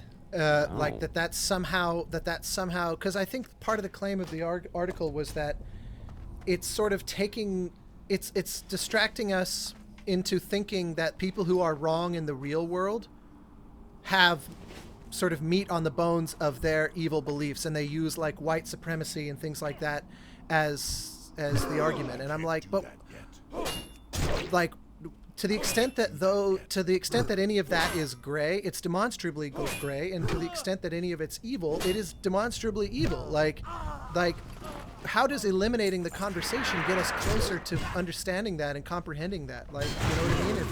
If things are considered above discussion or below discussion, I guess, then how do we actually learn from them? And to me, it was a take that I thought was. It's like I sympathize with their idea. They're basically coming at it from the angle of games can be a powerful way to help shape the world, and it can help shape people's thinking. And if we make them too gray, then some of the really horrible shit in this world will sort of use the same gray language to be able to slip by and be allowed to coexist. And my response to that is, you know, I think you should have a higher opinion of people's ability to learn and to spot evil where it is, instead of saying, no, we should be taught things are black and white, and that way we can use this language of good and evil to point at the white supremacists and say, look, no, it's just evil, no point of discussion. Make games about how white supremacists are bad. Yeah, it's like we can actually unpack why that's bad. Like that doesn't have to just be treated as black and white. We can say, like, why have the fear that you might be so wrong that you should just try to make it bulletproof to any discussion? Like, I mean, I probably would have saying. been a bit uncomfortable if Wolfenstein were like, but have you considered the Nazis' perspective? I would have been like, I don't know that I want to do this at all. I'm okay with not hearing the Nazis out Wolfenstein. I'm all right with that. So like, but I do also. But what about no Russian? Oh no Russian's like one of my favorite levels ever. Like, so but how is that different, basically, from what you're saying? I suppose, yeah. I mean, I guess the difference is literal Nazis. I don't know, but like, I feel like part of the interesting thing to expand on here is people who watch movies that are morally gray. That's a specific audience. Video games, generally people who are big gamers are going to play virtually every AAA release, or a lot of them, in a year. It doesn't matter if it's morally gray or the story is there or not. So you could very easily have a Nazi playing a game that's morally gray, and if their point is like, well, we should be teaching lessons because the audience is so broad, like, again, I also get that while simultaneously disagreeing with the ultimate point. It's also just a lot of pressure to put on a writing team. You must teach the lessons to the world that are objectively good is such an impossible task. You can't be done. Well, plus that's what I also don't know that I think that that's even a worthy goal. Like they always say writers, write what you know, and so it's like write your thoughts or your take on these things. Like I don't think Neil and what's her name? Hallie Gross. Hallie, like I don't think they told the story that they wanted to tell. Mm-hmm. I think that is their only responsibility, and they did that immaculately, in my opinion. Agreed. Factually, objectively speaking. I also really appreciate about The Last of Us Part 2 that I still don't know the answers to how I feel about some things. When I finished that game, I was like, Mike, I don't know what can I spoil. I shouldn't. It's fine. You can if you can spoil if you're okay with the audience having it spoiled. Like honestly, like maybe I just we can yeah, talk I just about shouldn't this, in general. but But basically, I was just like, I don't know what I want this character to do, and I don't know what this character should have done, and I still don't know. You know, when we were at to that exact point, it like as a kind of variation on that point. When we were working on Journey, I remember actually going all the way back to Flow. Genova Chen, the co-founder of that game company, his whole MO was, I want to make mature content.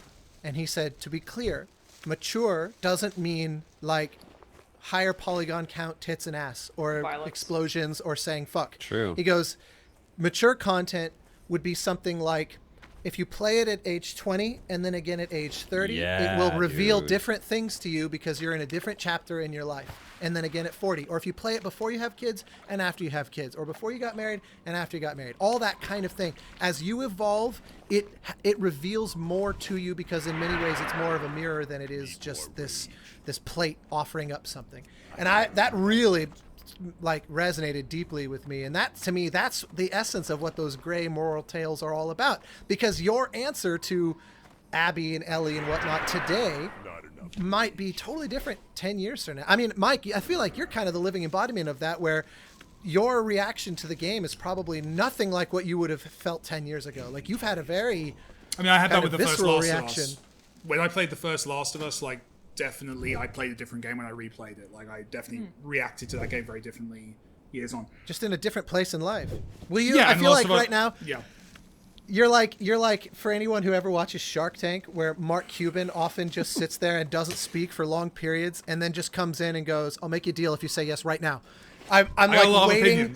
I'm waiting. I'm waiting. I'm almost nervous. I'm like, what's he gonna say? I know. No, exactly. no. Yeah. Like, so first of all, Wolfenstein. No.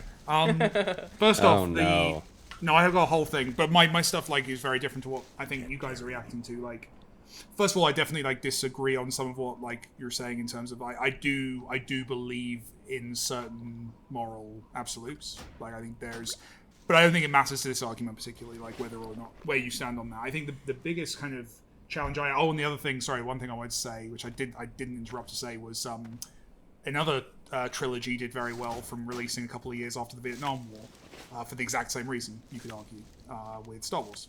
Yay, we did it. We got our mentioning. So yeah, Star Wars is exactly the same argument was made at the time that was the reason that Star Wars doesn't pull on Vietnam imagery but does pull heavily on Second World War imagery, was that it provided a much more straightforward war where there were very obvious goodies and baddies, whereas the Vietnamese War obviously was not viewed that way in America. No, the main issue I had with the article is I think it conflates a bunch of different criticisms and tries to meld them into one simultaneous argument. I think there's lots of good points in there and lots of things that I would agree with, but by combining them into this whole grey versus black and white, I think that's the wrong way of categorizing. I think there's an absolutely valid criticism of BioShock Infinite in where it places its ethical argument. I disagree with the writing team of BioShock Infinite in terms of their read of the ethics of that situation and what's right and wrong in that world. But I know what they think. I know what their stance was. I can react to their stance, or I can react to the stance as presented, right? They might have failed in writing and accidentally said the wrong thing, which we've all done, but I disagree with their take. Similarly, when I play Last of Us 2, I fundamentally, I think, disagree with the perspective presented in the writing of that about who humans are and what we are as people. I have a different opinion. I'm not saying I'm right or wrong, but I bounced off that game, I think, to an extent because I differed. But again, a statement was made. That's not the same thing as making a black and white piece. I think all narrative. You mentioned Watchmen as a book which has lots of greyness in it. Sure, but I fucking know what Alan Moore thinks about everything based on that book, right? He makes statements. Try not to think too much about what Alan Moore thinks these days. But he has an opinion, right? He's presenting a perspective, and you could say it's moral, but you don't necessarily even need to take it that far. You can see his view of the world through the writing. I think often one thing we really often fall into the trap of is conflating someone's politics, someone's statement they're trying to make with their work with the protagonist of the story. and we say, oh well, the characters in this story are shades of grey, so therefore this work is grey in its morality. Last of Us has an opinion about humans and about what humans should be. It poses questions, but it does actually also answer them because it's a story. On some extent, there's obviously vagueness in. I've not played the end of Last of Us 2. Sure. Last of Us 1 has a moral stance. It has an opinion on what Joel should do and what that situation should be. But it has to, because otherwise it wouldn't end. Similarly, like, I mean, you mentioned. What did you mention? Tolkien. Tolkien had a perspective. Lord of the Rings is filled with, a guy in the 50s who's just been through a war, and who has some not very advanced opinions about different ethnicities around the world. Like, that stuff is in there. I'm not saying that Tolkien's a terrible human being or we should hold him to modern standards, but he had a stance, he had opinions, he had morals and ethics and views that come through in his work. Even bloody Game of Thrones, right? Like, which is cited in the article as like something that's shades of grey. Again, it's the books, and I think to a lesser extent the TV show, because they're not as well written as the books. But the books have an opinion about humans and a statement they want to make about how we treat each other, about how history works, how history repeats often, and the choices it makes about which parts of specifically English history it chooses to call on with those stories. I guess my point is, I think the piece combines the idea of morally ambiguous characters with morally ambiguous stories. And I don't think those two... I think you can make a morally ambiguous story with an absolutely black and white character, and I think you can make a morally ambiguous character in a very black and white story. And I think a lot of the confusion I found reading it, most stories have that trade-off, because that's how you explore that. If you're making something... It would be very hard to write a morally ambiguous story. I think if I look at any of the books I've ever written, they would because they're written by unintentionally people, right? have my point. Yeah. Even things like, and you can often find that later, right? Like, even an author who you're like, oh, this author is, publicly stated as being... there's been several cases throughout history. There's been a very big one recently, but there's several cases throughout history where an author has written a very popular work, has had a presumed political stance, and then later in their life has been, has decided to out themselves as having a wildly different political perspective.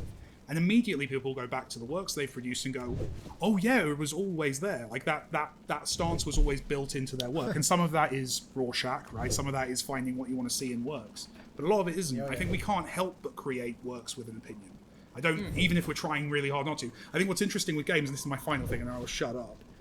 Games are by their nature a possibility space. So there has to be an element of choice. Even if it's a very linear story, there's still always going to be a debate in any... There's a debate in any story, because otherwise you'd have no conflict and therefore no story. It would be a sermon rather than a story. But even in games, they are possibility spaces, and I think that's inevitably technically going to increase as time goes on, as we end up with stories that are more emergent, more built around systems. You are still going to get that stuff in, but I still think my point stands, because if you look at SimCity... Oh, sorry, this is just verbal soup now, I apologize. If you look at SimCity, right, the ultimate emergent story game... Yeah. Oh, well... So SimCity is obviously emergent. There's no story, there's no characters, well, except the dude who gives you advice when you're working or whatever.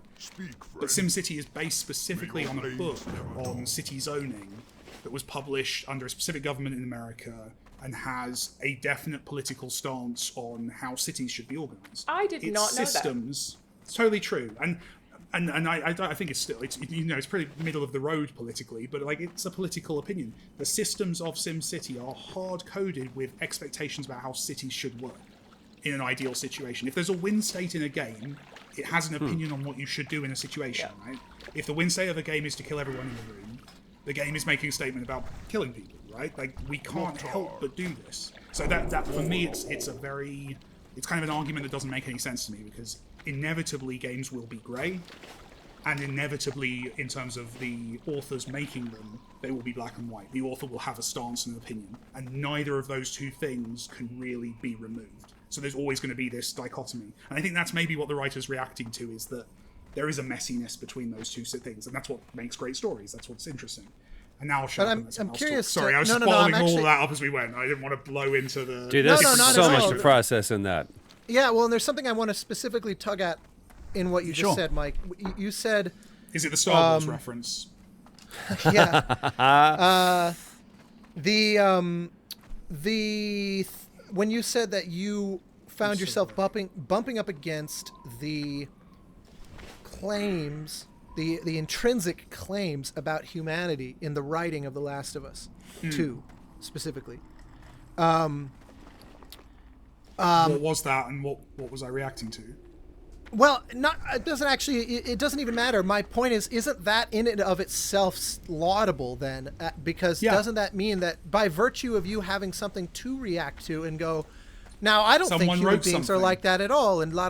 That's Troy's thing about like the conversation at the water cooler the next day. Yeah, I'm disagreeing with the writer, and that's okay. And I think that's something that gets conflated into that article. It's not even that it's okay. I think it's actually better than okay, because it means that. Yeah, the writing that fails is the writing that makes its stance so murky and unclear that you don't even know what to take away from it. And it's like, I would much rather disagree than not know. Yeah, and that's why I think BioShock Infinite's a really odd kind of choice of example in that piece, is because BioShock Infinite definitely does have a view, and it's a view that's stated, like the treatise of BioShock Infinite, whether intentional or not, is intentional. It's there's an equality between the two sides of that political debate. That's by using the artistry they are, by choosing the racial it's in the text. Like, you definitely can make that reading, the who Comstock is and how that's presented, who the rebels are and how that's presented, and all of the iconography that's used in that story that puts in a very specific time period in American history. There is a statement being made, whether intentional or not. And yeah, that's something that I think, and God knows there was at the time, right? We can all debate whether we agree or disagree with that, or like or dislike that.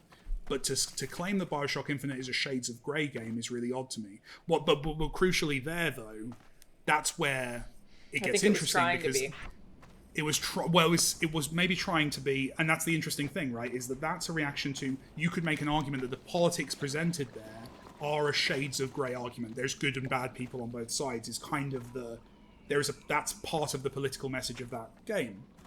That's different, though, to criticizing a story for being grey in its telling, right? There's a different. Again, it feels like 5 different criticisms or arguments about game creation kind of merged into one way. I think where those the distinction overlap gets messy. So that was where I fell over. And to be clear on the Last of Us 2 criticism, because there'll be 50 comments, specifically my criticism, because I've not finished it, so I have no opinion about it as an overall thing. It's more just generally the zombie genre. Having been through a period in history where we had a horrible worldwide event happen, and a large proportion of the population chose to use that as an opportunity for reflection and for improvement, my perspective on how we would react to an actual zombie apocalypse is different than it was 2 years ago. Like, it feels like people might be better than we assume on a lot of levels, and that's we could do a podcast on that, right? But that's why Last of Us 2 came at a weird time for me. It felt like I had a different view on humanity than I did before. Anyway, sorry, I'm dominating now. I apologize. It's fine. No. I just want to very quickly, have any of you read The Ones Who Walk Away from Omelas? No. It's my favorite short story ever written, and I don't even need to get into it. I just want to give it a shout that you can read it online. It takes a couple of minutes. And it is something that, like, I've seen people argue before. I mean, it's really old. It's from like the 1970s. I mean, that's not that old, really, the grand scheme of things. But I've seen people online argue that it is morally ambiguous, and it's up to you to decide based on the ending of that short story how you feel about it morally and the conversation that it's trying to have. But I feel like it is also still, to your point, Mike, very clear when a writer has an opinion, even if they aren't trying to force it on you. And I think, again, if I think about everything I've ever written, I feel like I don't even have a say in sharing my opinion, really. I find that very difficult. I have not thought about it before. I love it when I can write characters that aren't like me. Yeah. But not points that I don't resonate with. The characters they're the dolls, the puppets we're using, but the story and the moral framework of what we've built. It's funny when I go back, because I don't play my own games until like 5 or 6 years after release, and I go back and play them, and I'm like, oh, I had an opinion about that, but I didn't necessarily, I hadn't put that into words yet, but it's right there in the text. Like it's an interesting thing. Like, reading your own writing years later and going, oh, I hadn't really quite consciously thought about that yet. Yeah. Oh, that too as well, definitely, that like you realize you've moved on, Yeah, I also think, like, talking about, games being morally gray, I mean, with the Earth Mother. Spec Ops is like one of my favorite games in terms of the way that it's written, and I don't know that it's morally gray. I feel like it is taking a stance, but it's still challenging. Very strong. In a way that I also feel like The Last of Us Part 2 is challenging, and I do prefer to be challenged to think about characters in the way that it presents, and I even like that in choice-based games where, you know, you're a Paragon or a Renegade, but some of those decisions actually are complicated, and I feel like BioShock did do a very good job of all of the various morality-based choice RPGs, where often I don't know what the right call is. I don't know if a certain species should die or rather should have their reproduction abilities limited, because if they don't, they will overrun absolutely everyone because their growth rate is so sporadic and they're so aggressive. Like, I just, like, that stuff is like, I know where I align on that. Don't kill Rex. But it gets complicated. like I know you went into that explaining like it as a morally ambiguous, but like even that, like, right, like how that plays into like stereotypical racist arguments is really interesting, right? Like which I think is why my perspective is the way that it is like, if I apply this to the real world, we're not killing them, come on. But, you know, it's still something that it makes you think about in a way where they are still making a point, I think. I don't think it's like BioWare, I don't think are necessarily like, yes, you should kill this entire species. That's what we think you should do. But they're like, but here are the downsides to doing it. Here's why this is. And I appreciate that. Like, giving me something to think about, I think, is more interesting than having a game that's black and white in a lot of cases. And I'm trying to think about, like, one of my favorite black and white games. The first one that comes to mind is Fable. Black and white. Oh, really? Fable. Nice. Good game. Nice. But that's only because it's stupid in its decisions. Like, if I eat a live chicken, I will grow horns into it. But I feel like, I don't know, what's the best black and white story in video games? I think weirdly Spec Ops might be the best. Yeah, Limbo. It's Limbo. Solid. I think Spec Ops is black and white. I think Spec Ops has a very strong and specific opinion about the subject it's talking about. I don't think Spec Ops invites you to have the opposite opinion to Spec Ops. No, it doesn't. Like, you're right. It doesn't go, maybe you're okay with genocide. It is very much saying thing is bad. It's just the way that it eases you into thing being bad is that it doesn't initially seem to be so. And I think there's room for all kinds of it. Yeah.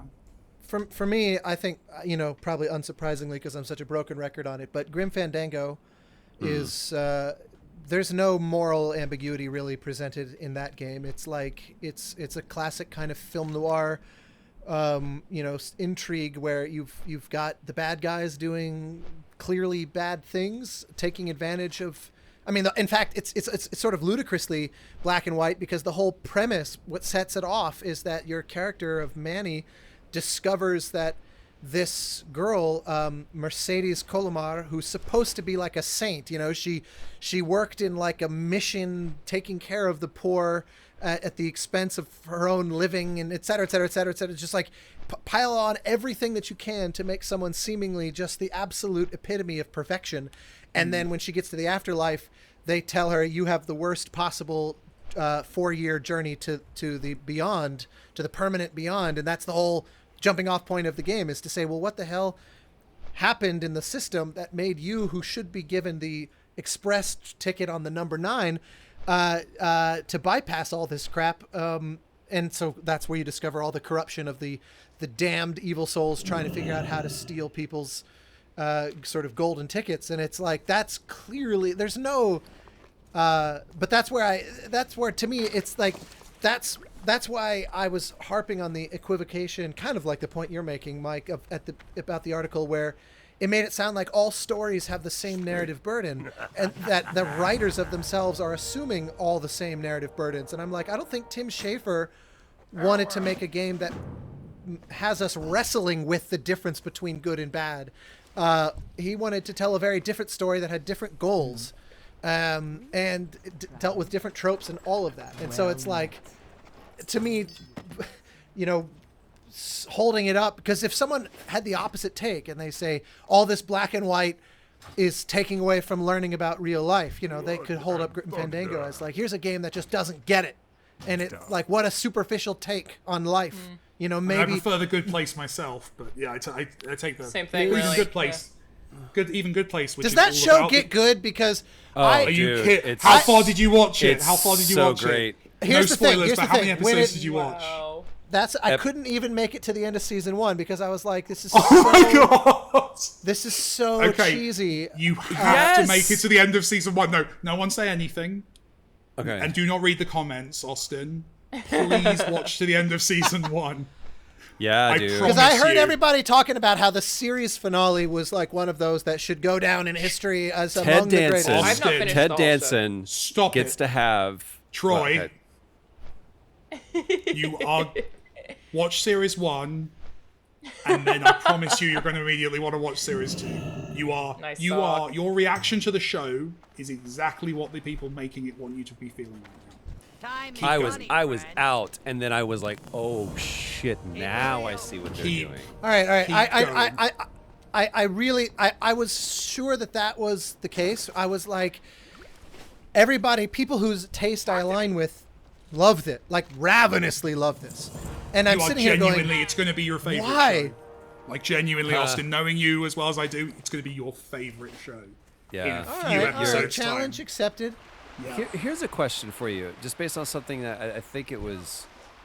I can't remember. It was either Austin or Mike said this. Is it incumbent upon games, or is it the function of games to instill morality or to discuss it? I think they can't help but do the first. I think the first is a given. They can't help but instill it? I think we cannot. I think we cannot help but make work which has a political or any stance. Like we can't help but. No. That's not instilling something. Yeah, but that's not instilling. Oh, you mean like an active, preachy kind of? Yeah, are we here to? Rod Serling has a great thing about this, where he discussed this. He said that I will. Alana, you said this. I will invariably and inevitably present. It will always be my words coming out of my character's mouth in some form. I'm writing from my view. Otherwise, what am I doing? Yeah. The difference, though, is, and like you said, Mike, it's not a point to. These aren't sermons. Although I think there can be, you can absolutely do that, which is there's not much to discuss. Yeah. It's just to digest. But I think that I'm questioning, is it the purpose or the function or responsibility of games specifically to instill morality, or is it to just simply discuss it and leave the audience to? I think it's. I think I'm going to take it. I'm going to be pushy. I've not been pushy on this call because I feel bad for last time. I think it's up to the developer whether they do the first or the second or neither. But I also think it's incredibly fair for the audience and professional audience or people who just play our games, like to ask for what they want and to say I would like more of this kind of stuff. Which I think is all this article ultimately is doing. Is, even though I disagree with parts of it, I think it's a reasonable request of like, I would like more stuff that does this stuff I like and less of this stuff I don't. Basically, I think all parties in it should do exactly what they want, and we'll all keep arguing with each other about whether our stuff is good or not. I think I'm vehemently against the idea that games should do anything. If you don't want to tell a story at all, and you just want me to be jumping across platforms, I will do that. I've been playing a lot of Fall Guys. They ain't got no morals there. I don't think games should have to do anything. The one thing that I will champion, that I would put pressure on virtually every studio for, is accessibility options, so that the disabled community can play more games. That is one thing that I feel very strongly about, is trying to make your games more accessible to more people where possible. Do you see even Ryan Reynolds has joined that discussion as of a few hours ago? Really? Steve got Ryan Reynolds to do like a video like for able gamers. It's amazing. Oh wow, Genuinely. That's so cool. Yeah. Really cool. That's awesome. I missed that. But yeah, when it comes to telling a story, I don't think you should have to instill anything. You should just discuss whatever you want to, or really the best stories are the ones that are passionately written. So, especially like in the case of The Last of Us Part 2, it's, I feel like, one of the most controversial video game narratives ever written at this point. Just tell the story that you want to. That's what I want you to do. I don't want you to change anything. And to For what it's worth, I think actually, I don't know that I think that there's a difference between the two choices that you offered up, Troy. Because when you say, is it incumbent to instill morals versus instill discourse about morals, to me, the first one only even makes sense if we all agree on those morals. So it automatically punts to the second one instantly. Right. So if I don't agree with what you're saying, if there was a game that was like, great, it's creationism versus evolution, right? Okay, yeah. I Right. was waiting for the quote that was going to be taken out of context from you. That's fine. To be able to say, here's a game about creationism, or whatever. We would have to agree that that's a fact first in order for us to. I can instill, or in any kind of like Judeo-Christian,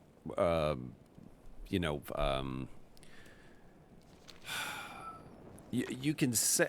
I'm trying to find something that is clearly so black and white, and this is why I disagree with the article. Is to me, there's just not. There's not one. Even if you can say it is wrong to kill. Like, okay, but who is it? You know what I mean? Yeah, exactly. You can punt to the Hitler. Ethics and if you are say, situational. Right. And then I would kill Hitler. It's like, but wait a minute. You're doing the same thing. So hold on a second. So then it becomes this whole argument that you break down. Look, anytime you go to Hitler, it's just like dropping the nuke bomb. It's you're in Hitler's a danger. great one. Pull But up. there are Pull some up. things that. No, never mind. It doesn't work. What I was going to say doesn't work. Yeah. To me, the whole notion of instilling morals is the best that I could come up with there.